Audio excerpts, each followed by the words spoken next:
public wishing to comment? Okay. Hearing none, we'll move on to the next item, which is the April 15, 2015 meeting minutes. Do we have a motion to approve the minutes? So moved. Second?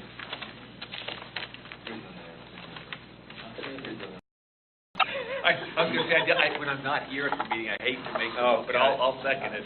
Okay. Is there any discussion on the minutes? Hearing none, all those in favor? Aye. Okay, motion carries. Thank you. Next item is the settlement with Marcia and Robin Order. Is that Order? Over. Over. Okay. Good morning. My name is Cheyenne Randall. I'm the Risk Management Supervisor here at PSTA.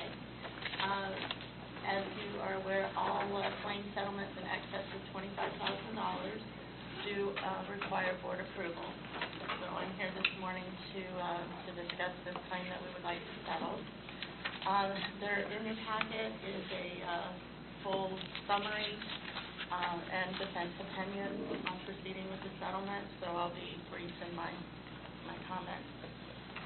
This accident occurred on February the 12th, 2015 in Palm Harbor. Ms. Oder was a pedestrian in a public parking lot when she was struck by one of our connector buses, and as a result, she sustained injuries that will require extensive future care and treatment.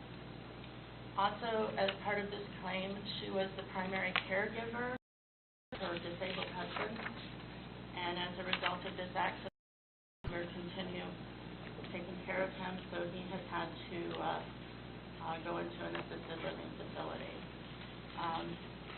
The sovereign immunity limit for public entities is $300,000, which is $200,000 per person, $100,000 $200,000 per person through occurrence. We are recommending that we proceed with that we received the demand for a full $300,000. We are recommending that we proceed with that in the best interest of all parties to proceed. The impact to PSTA will be our $100,000 pension limit. We've already received excess carrier approval to proceed with the settlement, so they would reimburse us in excess of the $100,000. Any questions? This is the parking lot? Yes.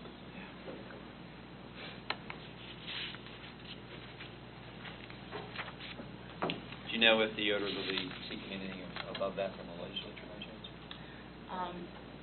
Their attorney submitted a demand to us, and it's our belief based on that they're not pursuing anything further. They did also receive an underinsured motorist settlement with personal carrier. Okay. So I think that has influenced their decision whether or not to proceed. I would move to recommend to the board to accept the staff recommendation. Second. Okay. We have a motion and a second. Is there any further discussion? Okay, all those in favor? Aye. Any opposed? Okay. Thank you. Motion carries. Next item is the lease agreement. Lou McComedy, our purchasing director. All right. Good morning. I'm Willa McComedy, the Director of Purchasing. Today, we are requesting your recommendation for a 3-year contract for the option to extend for 2 one-year renewals with Michelin North America for an amount not to exceed $2 million over the maximum 5-year contract period. Michelin North America was the most responsive and responsible bidder, providing the lowest. It has been PST practice to lease tires due to the fact of the ability to avoid associated with purchasing, such as inventory and disposal services. We will pay a fixed cost per mile, which allows for annual budgeting forecasting. I've got a couple. Historically, we've been, I see this recommendation is with Michelin, and the overall, 5-year difference between the two is very, very small. It's like $10,000. So is it, I guess really what I'm asking is what's this director's gut feel on that? Because it's over a 5-year period, it's not that big of a difference. So which company, which product is going to deliver the best service, and which company is going to be the best over that 5-year period? Because in my mind, those bids are really almost equal. Yeah. So I mean, what's the Right. what's your So, thought on that? one of the things is that the document that we use, which is an ISB, an invitation for bid, and that document controls the award. So when a vendor is responsive and responsible, meeting all the criteria of that bid, then you award it to the lowest responsible. So regardless of how the difference in cost, you have to award it to the lowest cost provider, because they're all good companies.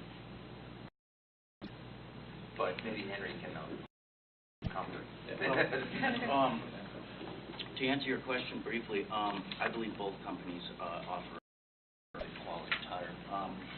Our 2014 buses actually came with the Michelin so we're in the process of getting some real-life experience right now. So far, wear patterns are good. We're right about 30,000 miles on the tires. We are anticipated to get about 60 or 70,000 miles per tire. So wearability is very good. We're also getting, as part of our lease agreement, in for our operations, tire, wheel balancer to really tighten up our wheel preventative maintenance. Okay. So, to answer your question again, I'm confident that Michelin will deliver a good quality product. Okay. What about the difference between the contracts on the damage billable side? Are we damage billable currently with Goodyear, or will we be damage billable with Michelin? Built into the bid that there was the normal wear and tear and damage would not be a billable expense. Obviously, if there is what I call catastrophic loss, Right. There will be a pro rate, but that's built into the cost of the tire. What about a Goodyear? Yes, so we enacted our 3-year run-out clause with Goodyear, Okay. which will basically be standard for 3 years, 36 months. We will currently on the fleet. Right. They will take whatever new inventory back. Michelin will come in and supplant that with theirs. We believe probably it may take a little less time than 3 years to completely change your fleet just based on Right. our usage. Okay.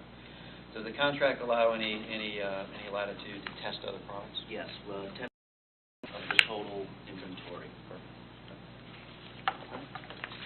Thanks, Sam. That's all I have.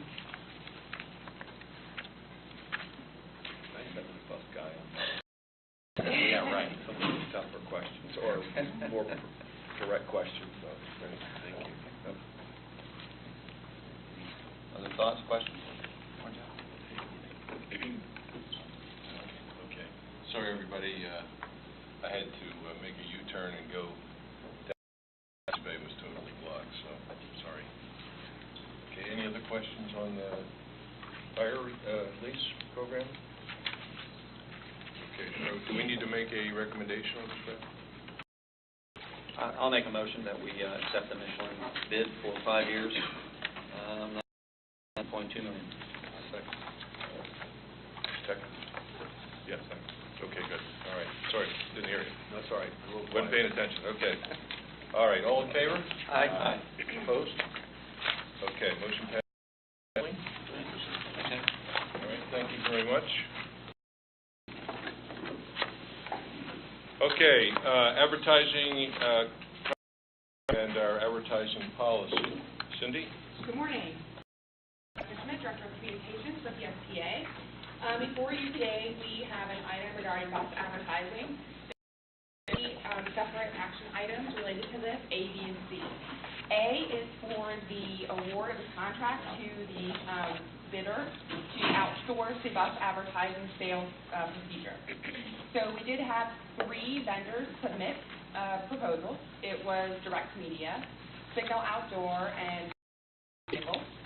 The proposals were reviewed by an in-house evaluation team, and we had all 3 groups come in and do in-person presentations. Based upon the combination of both the proposals and the in-person presentations, the evaluation committee selected Vehicles as the best choice to take over this program from in-house. Through negotiations, I'm sorry, did I say the wrong one? No. Oh, sorry. Based upon negotiations, Advertising Vehicles will pay a $300 minimum guarantee the first year and a 58% split of the revenue above that. They will pay us 25% in advance and at the beginning of each quarter thereafter. So if you have any questions, I can take those at this time. Yes, sir. Minimum guarantee. $325,000 for the first year. Yeah. And then it goes up $50,000 the first year, the second year, and then $35,000 each additional year after that. So, but I mean, we're going to be paid 58%. What? So they take all their sales Yeah. and they calculate 58% of all the sales that they have, and we get a minimum of $325,000 of that. So they go all the way up to $325,000. Once they get to $325,000, we continue to get 58% over that. So if they so they sell 400,000, then we get 58% between the 325 and the 400. If 1,000, we would get 325,000. If they No. sold $1 million worth of ads, then we'd get $580,000. That's 58%. Yep. But we would never get less than $325,000. Right. Okay. That's why it's called a minimum guarantee. So it's not incremental, it's just. But Yeah. so anything above 325, we get 58%. So you got No. 58% of sales, it has to reach at least 325 before Yeah. we get anything above that. Right. So yeah, above 58% of sales is really the number. That's right. Right. But with a minimum of 325. That's right. Right, I should have said it that way. Yeah. So the break-even point is $560,000. Okay, that's your number? Sell more than Okay. $560,000. See, that guy's got a calculator. So the Well, I thought he This did is the that up calculation. here. All right. 560,000. So above 560,000, then we can start getting 58%. Because 58% of 560,000 is 325. If you get 58% from day one, Yeah. and it's just that there's a minimum dollars that they're going to have to Okay. give over to us. Right. Anybody else have any questions? Two quick questions. What's the industry standard in terms of commission rates? And the second question is, how do we calculate it when we have the king, the queen, and all these other different kinds of sizes? How do we optimize the stream with all those different kind of things? Well, the answer to your first question is that it varies. I would say there's not an industry standard because it depends on what market you're in and how much of the demographic area you're selling. 325 we felt like was a really good number. We feel that they'll actually sell way above the 500 that they would need to get there. It's a very dynamic team, and we think they'll. The other half of the question is that that's going to be a mix that they determine which ad sizes to, and in the end, really, we get the minimum regardless of how many they sell of which. So if they sell, one full wrap or, 20 smaller back size, in the end, dollar-wise, it won't really make a difference to us. We'll still get the 325. Do we know what percentage, say, Sarasota or Hillsborough we're getting? I know Hillsborough is getting 60%. I don't know if in my, Sarasota. 3 other cities, the percentage were just, it was like minimum guarantee, it was just like this, and then the numbers were all in the 50s. I can't remember. Okay. 50%. So it's in the industry range then? Yeah. Okay. All right. What was our advertising revenue? I don't know the number. What do we budget? This year we have like 217,000, I think, was the, So was we're their budget, the recommending amount that we taking had planned to bring in this year. We're a little bit over that. But previous to that, we were doing around 420. 425. That was our max. That was the highest ever. Yeah. Yeah. Are these the same people who They are not. okay. They are not. Is there some sort of a provision so that we can work, so that if they get a regional thing, that we can work with them or not? Yeah, HERT has one more, HERT's in their last year agreement with their vendor right now, and our agreement with the vehicles will have that clause in there that other transit agencies can jump on the agreement with us. And I also noticed that we're not taking any percentage on the production costs. Correct, Is just that- the base. Is that normal? Because the Yes. production costs can get pretty high. Yeah. No, it's just the base cost. The bid document specifically says that the revenues have to be based upon the base and not upon the production.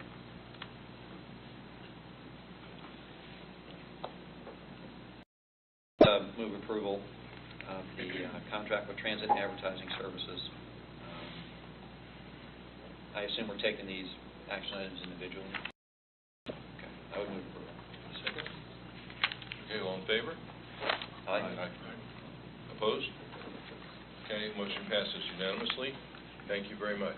Thank you. So item D is asking for your approval to the board for a new resolution that repeals the old resolution. In 1999, the board adopted a resolution that outlined the bus advertising program. We are asking that a new resolution take that and instead replace it with the bus advertising policy, which is item. So you could consider taking these actions together, these two. So I can go ahead and tell you about C then, and then you Okay. can decide how you want to do the action. All right. So item C is advertising policy. Basically what we did was take the information in the resolution, adjust it, and translate it into a policy. That's a more standardized document that we'll be able to provide to the vendors, vehicles that they then use as their guidelines for what sort of advertising they're allowed to accept and what they should reject. The two big changes, as we discussed last month, are opening it up a little bit to allow government entities to advertise.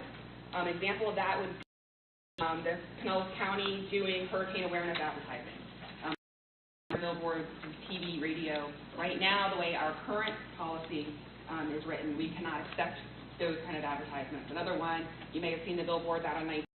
DOT is doing a click it or ticket campaign right now to get, and we would currently be unable to accept those advertising dollars. So that's one change from what we have today. Not accept the advertising dollars or the advertising? We could not accept either. We could not have. What's the rationale behind that? The current policy says that all advertising must be commercial in nature, so it must be a business selling a product or service. So there is no provision to allow government entities to advertise. And what was the rationale behind that original policy? Litigation. In 99? We had, since there was a prior advertising, and we had two situations, one that led to litigation with an organization on the family that cost PSCA roughly $65,000 to $70,000, and ultimately led to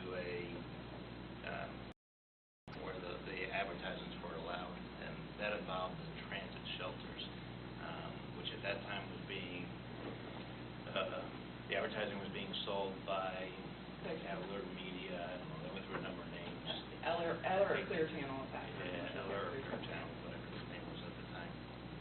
There was another situation in Clearwater with a anti-Scientology ad that generated a lot of concern and controversy, and actually people coming up to the bus and ripping the signs off the bus.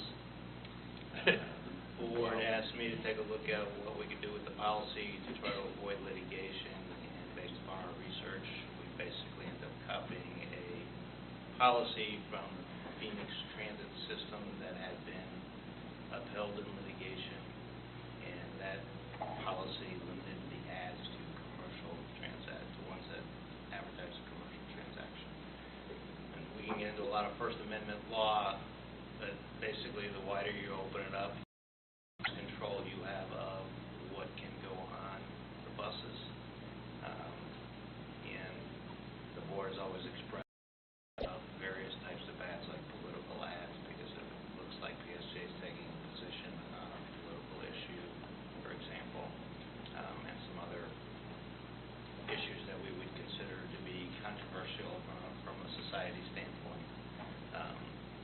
So the board adopted a policy following the Phoenix transit systems policy. What year was that, Ellen? 1999. Resolution, initial resolution. There was the resolution, 99-01. and I don't recall when the issue was with the Church of Scientology. Bill may remember that. 98. It was right around that time. I thought, if I may, Mr. Chairman, that since I've been on the board, there was a concern and a discussion about this. I don't remember what the resolution of it was, but I came on in 2001, so there was something in those early 2000 years. There are a number of times that people have come to the board requesting that there be an exclusion or an exception for their act. And the board did make an exception for Crime Stoppers. But that was the only one that I think the board ultimately approved, was the Crime Stoppers exception. So, off the commissioner's question here, is it different now, or could we potentially run into the same kind of issue with regard to this number 3? Well, we've done some research, and we believe that the exception for just the government ads would be okay, but if we really start going beyond just these government ads, basically PSA ads, then we're going to be opening the buses to be what's called a public forum, which means we have no control over what goes on. And we have to take everything one way or the other, right? Whether it's what we want or not what we want, we have to take everything basically in that scenario, right? Right. I mean, you have very limited control. You can exclude things that are obscene. You can exclude tobacco. You can exclude things that incite a riot or a fight. But you become very limited under the First Amendment what you can, and the message that you can control. How's everybody else feel? I just want to make sure I'm clear. So we're going to allow, obviously, commercial advertising. That's what the whole number A was, give these folks a chance to make some money, and us too. There's certain things we're not going to allow, and those are labeled, I guess, all, depicting violence and all these different things.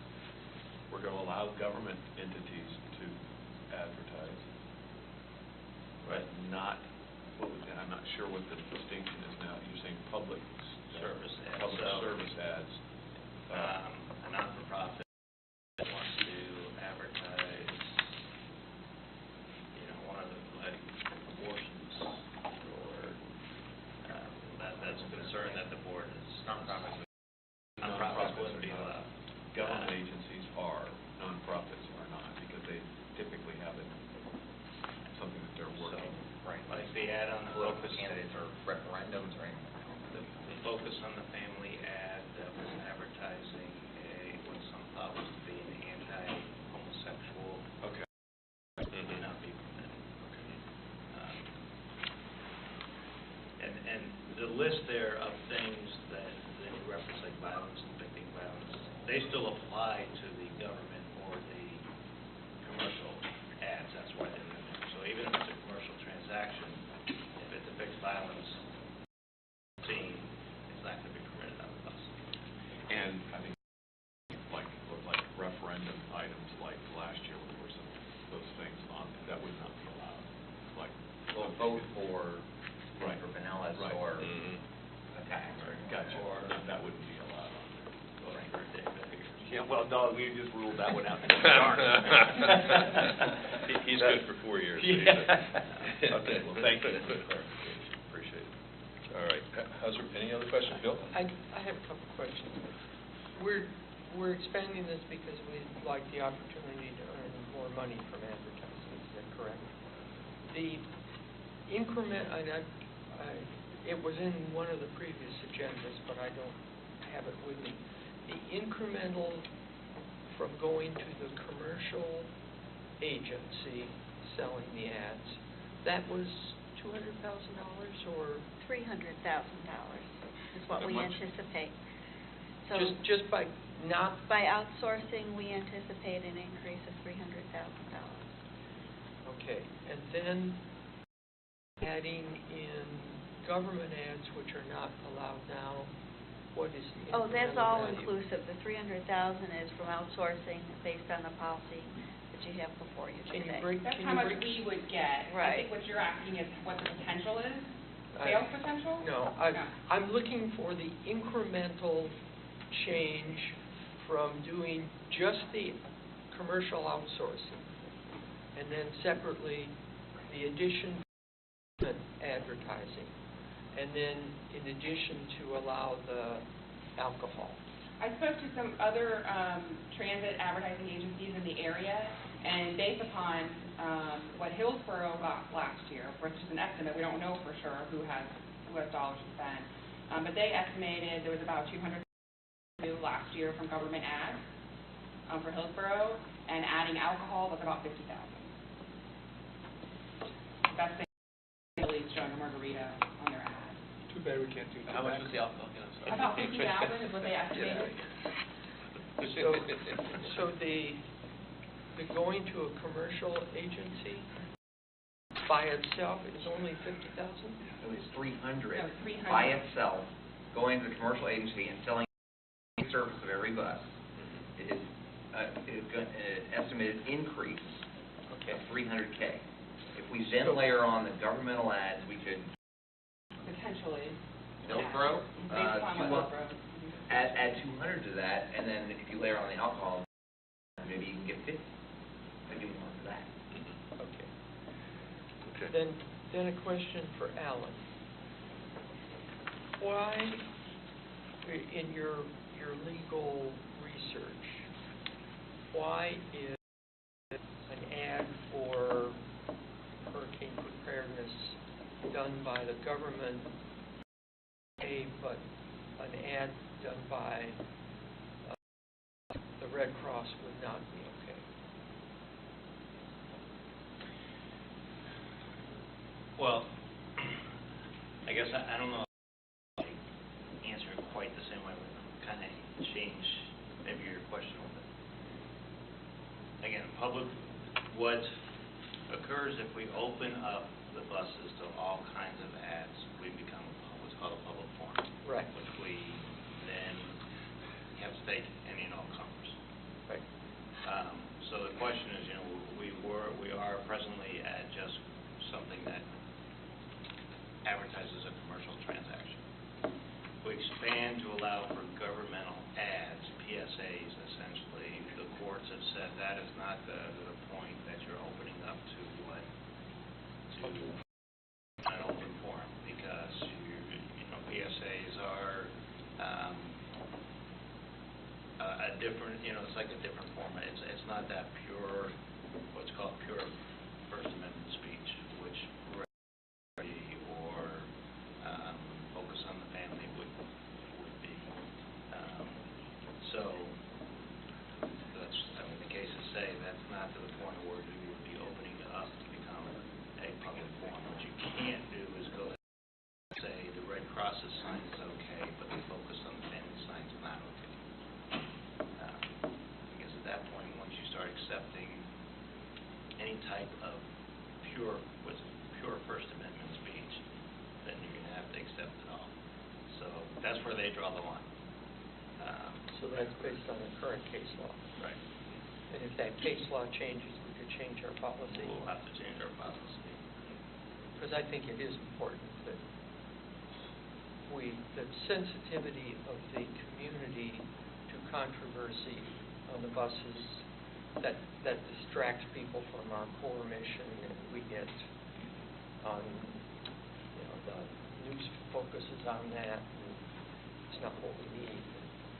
To an extent, I just think the $50,000 additional for the alcohol isn't worth the potential hassle or to have a draft sensor or some of these other things that if you, why are you allowing Budweiser or alcohol rather than cigarettes, which are legal for a person to buy? I'm most concerned with that. Otherwise, I'll go with your legal opinion. I think it's kind of shaky, but I'll go with your opinion. I don't feel shaky about my legal opinion. Well, that's good. Okay. I have a question. When we're talking about being a public forum or just doing a government ad, when the ad comes in from somebody, do we have some sort of a specific thing so that the person who's getting it can say, wait a minute, this is a public forum or this is a government ad? Is there some sort of a way that they can say, no, I can't have it? We see this as, we're not going to do this. Well, I'm assuming that the contractor will be now responsible for applying our policy. Yes. New contractor will be responsible for applying our policy, and we have final, CFTA has final review. We have in-house review. But the whole key is there's no subjectivity to it. I mean, it either is or it isn't. Yeah. Paid for by the government. So anything from is basically okay because that's not going to be. Well, no, it has to meet the rest of the. There's It a can't be. Okay. Can't be. Question. Yes, sir. I've had more calls on billboard signs and none about alcohol. Nobody ever calls to complain about that, but they do call to complain about certain aspects of plastic surgery. And to the extent that whatever that might be for men or women that are on there, how offensive they are to their kids. So, and that would be allowed under this policy. You could As have long as they allowed weren't, today. as long as they weren't, yeah, that'd be, as long as they don't get to the point where they would be considered obscene. Well, And the That would Supreme actually Court be tells allowed us now, I that- think, right? yeah. Well, I'm Yeah. just saying, is we're splitting hairs here, though. Yeah. I don't get people calling about, an Yeah. alcoholic. I Yeah. mean, I understand, the commissioner's concern about alcohol. Yeah. But I get more about the, just. Alan, you feel comfortable that as outlined in C3, and C, that these things are okay? And, We're not going to have litigation where it ends up costing us more than we make and can't cause say anger we're not with the gonna have community? litigation. Pardon But me? I can never promise you that we're not gonna get sued. Yeah. Because it only takes Yeah. a couple of pages to file a complaint Yeah. and finding a lawyer usually. Right. But I can tell you is we have firmed up our indemnification.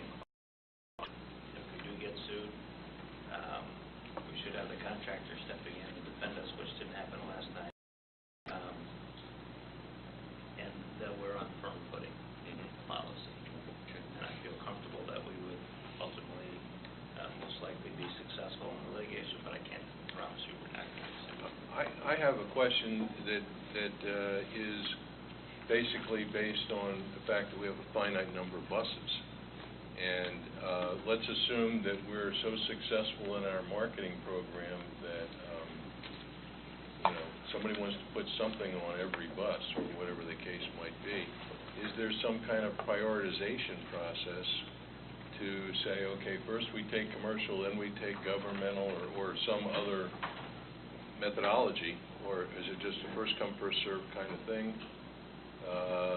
It would be first come, first served, up to the contractor to make that determination, however their sales. Okay, and based on their desire to optimize their own commissions and therefore indirectly optimize ours. Well, and government entities advertising are still paying. They're not getting space for free. They're still paying Same rate, right? the same rate they negotiated, whatever they negotiate with the vendor. Any other questions? Yeah, one. Okay. I'm comfortable with the way that the governmental entity public service is defined.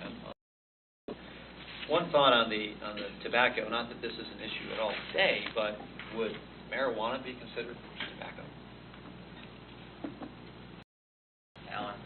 He's walking away. Even with the Charlotte's Web regulations, there's so many more guys, it's still not described, it's still not defined as being tobacco. I can see that, a big, going down the road. We'll have to think about that when the time comes and come back with a revision perhaps. Right. Yes, Bill. I had on page 18 of the, there's a reference to printed materials must have a minimum of 300 DPL. I don't know what DPL is. Oh, it's, I was just asked for answers of the resolution of the image that's on the actual, It, they have to be high quality images, they can't have something they took with a disposable camera as part of the artwork that's used. it is an L on my copy. Is it? Okay. Well, is that in the bid document? It's Or is it in the policy document? this document. Statement of work. Oh, okay. We'll make sure that the vendor has that. Correct. And then, just like make a comment that I've made before, I haven't gotten a second to, but to me, having advertising on the outside of buses, it obscures our brand for the general public. When you see, particularly, it's just like a truck or something else going, instead of seeing a nice, clear bus that is and there are some, I think Houston, no advertising policy, but I realize that that's probably not going to be reality here because we do need the money. I would prefer not to have the change to the alcohol, just from the DUI, some of the efforts that we had some kids come up to our council and complain about the availability of alcohol and products that were sort of allowed but and available at 7-Elevens or not, it's the drugs, but the kind of drugs. So if we could eliminate that category, that would be appropriate. On that point, are there requirements today, alcohol ads that talk about responsibility towards alcohol? Are there like kind of gamers? We don't accept alcohol now at all I understand. I'm saying, in other areas. yeah, in other areas now, so that if we did allow alcohol, can we make it a requirement that they put something like that on any kind of alcoholic ad that says, something about... That would be part of the contract? You could put that in the policy.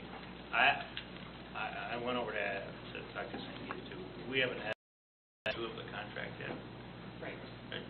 So we can incorporate it into the policy that there be some language, if they advertise alcohol, to drink responsibly or something like that. I think that's the policy.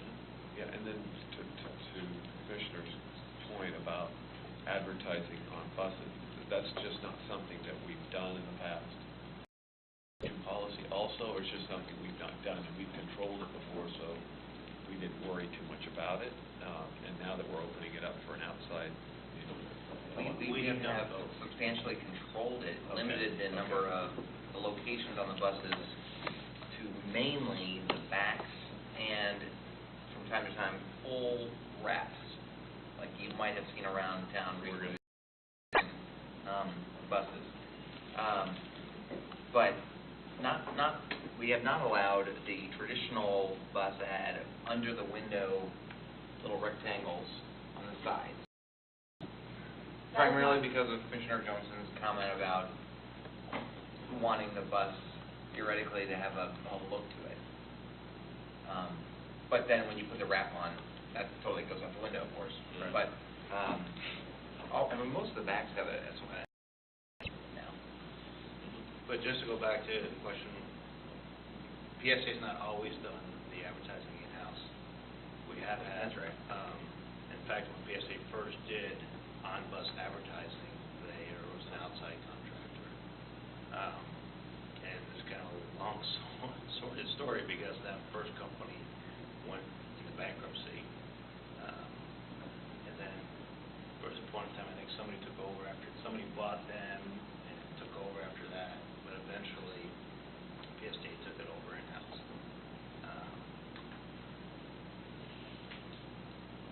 So that we've had an outside. Brett? I mean, if I can just make a comment, Alan had a long, tons of experience with this. I've had less, but this has been an issue in every transit system I've worked at. Big controversy in Iowa over the that got the ACLU suing us and all this stuff. To me, is just like you asked about marijuana or whatever. I am a transit professional. I believe, and as part of PSA's core mission, this is not our area of expertise and is not part of our core mission. What is our core mission is running buses, passengers, and we do need money for that.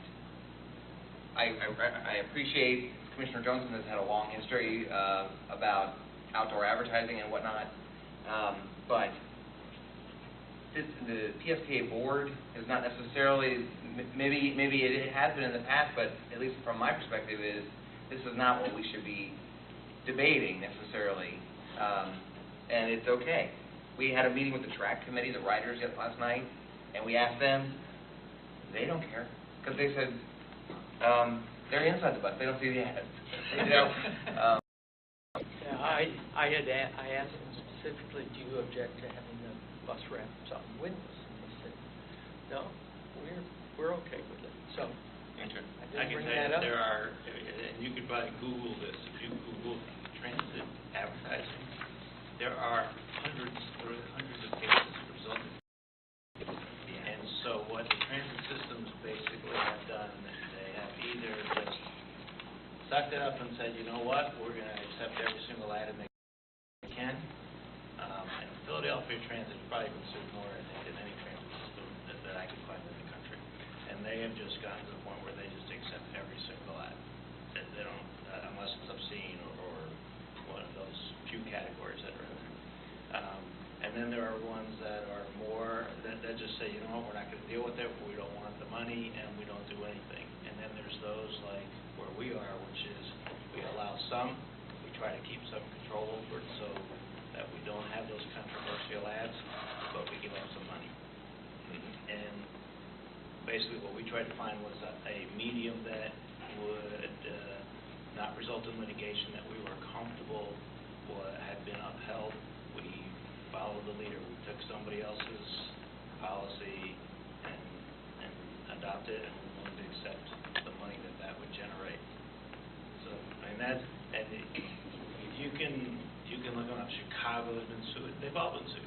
All the biggies have been sued, even smaller ones, because of things like the atheist or focus on the family. You come in with a controversial ad that somebody doesn't want to or their trains because they know it's going to generate controversy and people are going to get upset.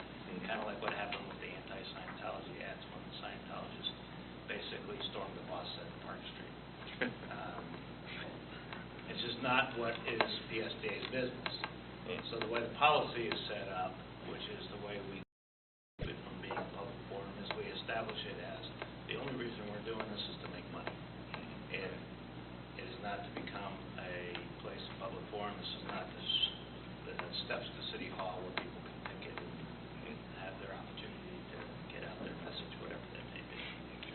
And so I'm saying that to tell you that you're not the only ones that struggle with this. This is a struggle that one reviewed every transit system.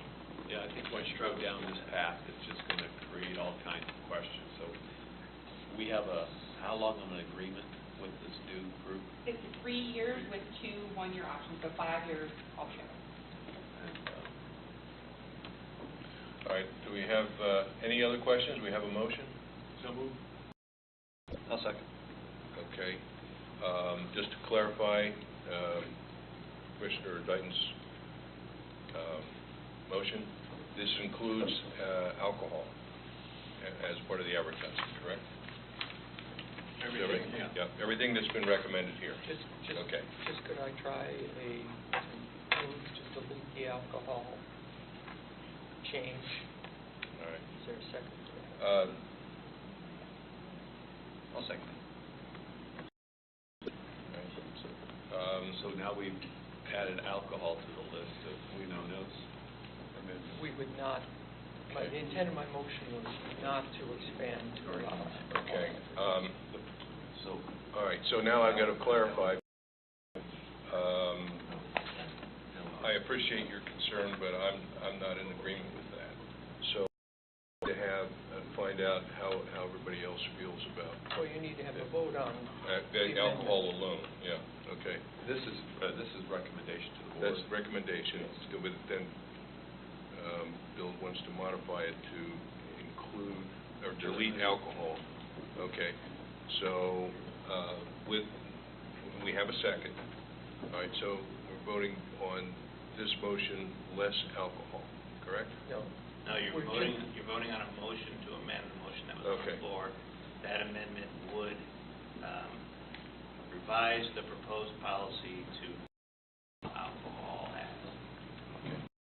Continue to not allow it. So the disclaimer piece isn't enough to alleviate. I your- just. I understand, I'm just asking Yeah. the question. Okay. All right.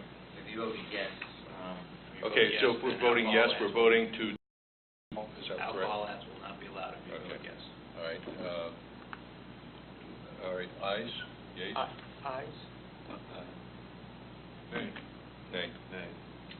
So it's 3-2. Okay. Okay. You are withdrawing that original motion? Nope. No. This is on the motion to amend to not allow Okay, so that alcohol ads. first one that you already had a motion and a second, so that one just, We're going to go No, back we're to gonna- that. no. okay, that's what I'm trying to Okay, get. the second motion was a motion to amend that first.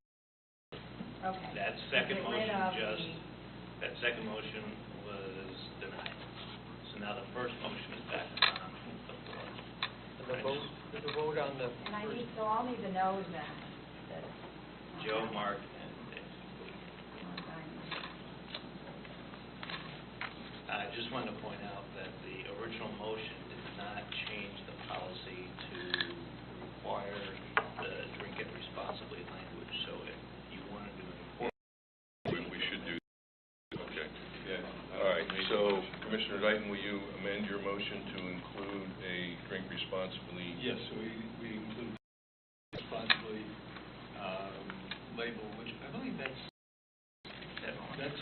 Pretty common. A lot of Yeah, most are doing that. I don't Yeah. know if it's required or not, but if most are, I think that would be. Okay.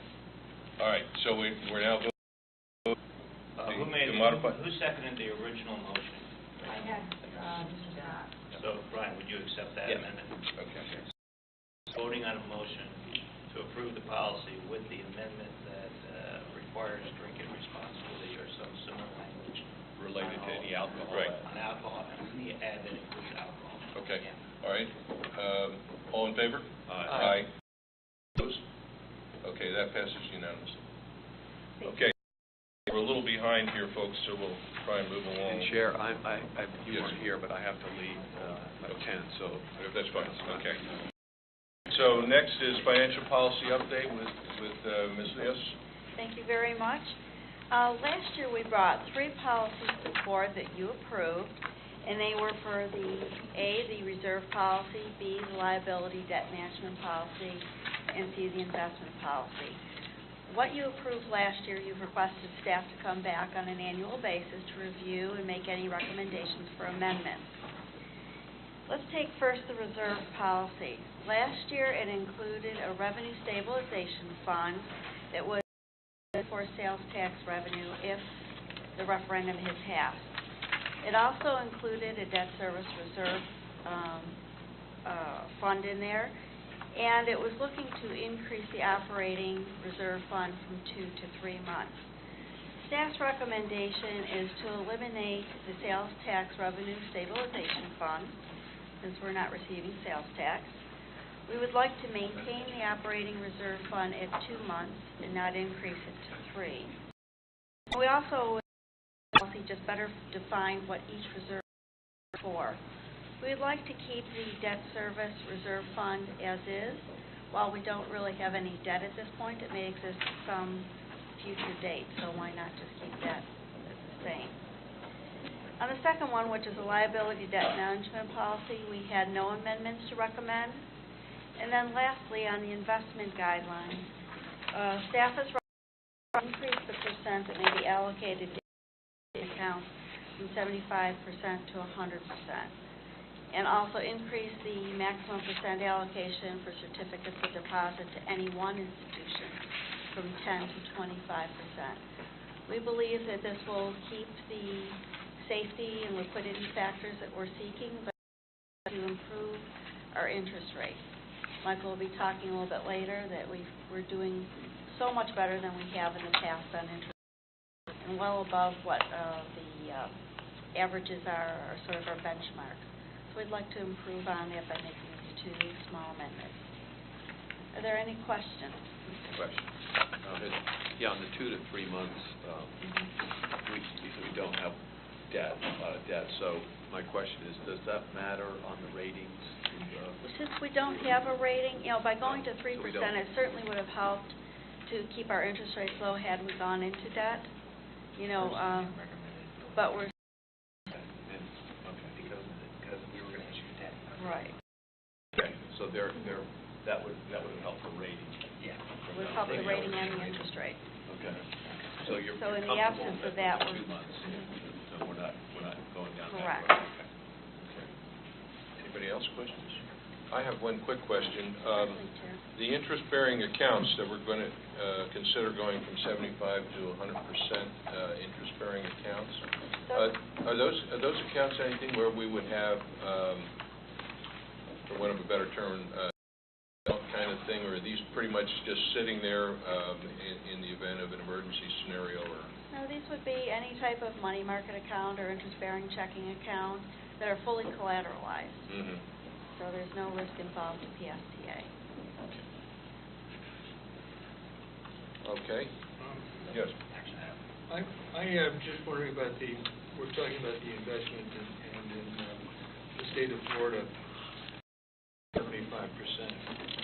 We're currently at about 28%. Is there, I'm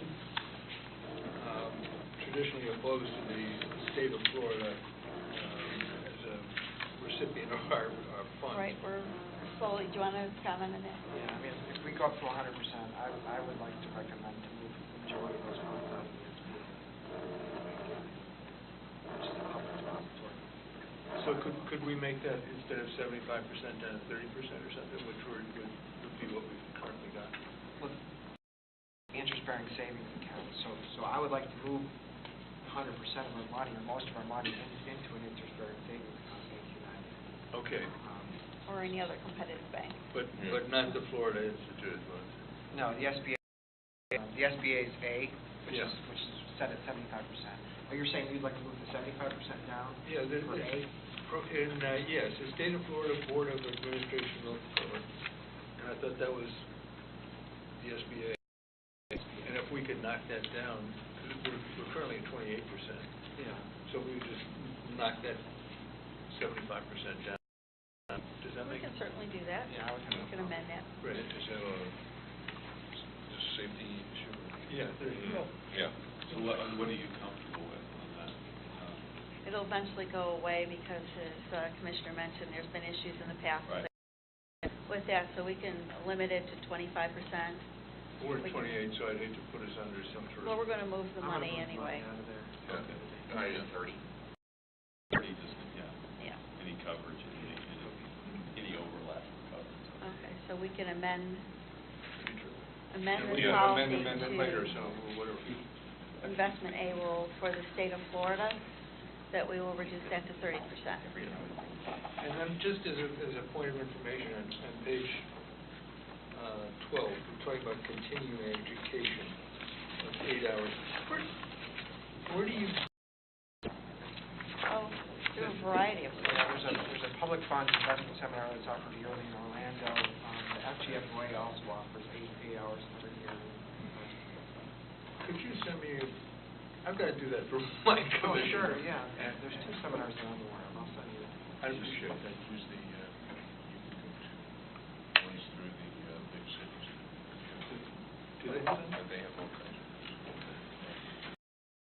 Okay. I was going to stay until, we're going to have continued on it, so it's fine. Okay. You just have to leave, but if you want to vote. I do have a Okay. question, just on the SBA limit. The reason that we're not staying in that, in case somebody asks, is that their interest rates are lower or because they had problems going into riskier funds? They get the funds, didn't Yeah, they? I think the answer is both. They're not as safe as the public depository. And their yields are Political issues. Yeah, All right. very risky. So, do we have a motion? Not yet. You want to make a motion? So why don't we move the approval of the policy recommendations with the application to diversification that the SBA should not be more than 30%.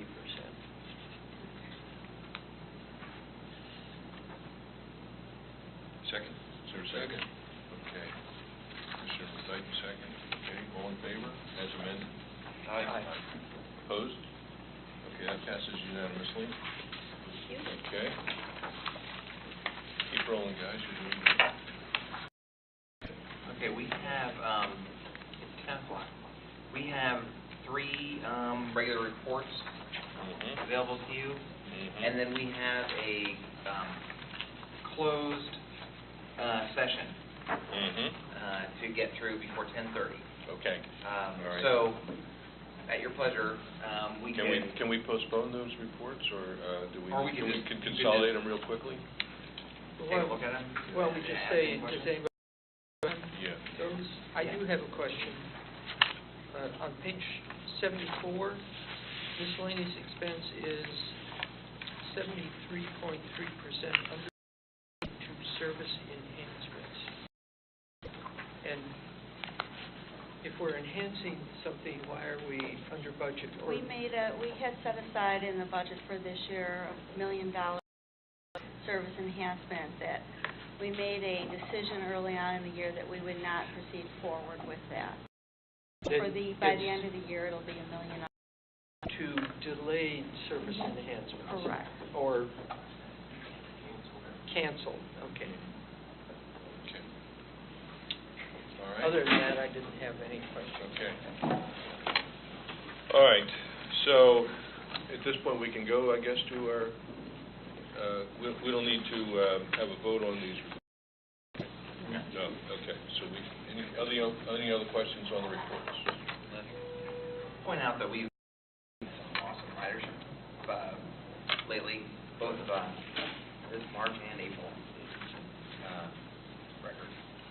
Good. Doing great on that. Okay. Any other comments? All right, so at this point, we can go to... I do have a comment. Yeah. Okay. In the,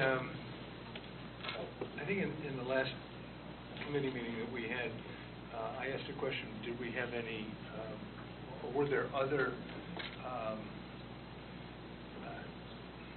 investment projects or grants that could we be going after? And the response was, yeah, there are a bunch that we could probably be doing. And my question is, do we have a plan to actually go after these people, to say, okay, these are good, and let's say this is something that we should be doing to raise money for the PSTA. There, we should be getting it. So what I would like to suggest is that we do get a plan to say, this and this and this are possibilities after.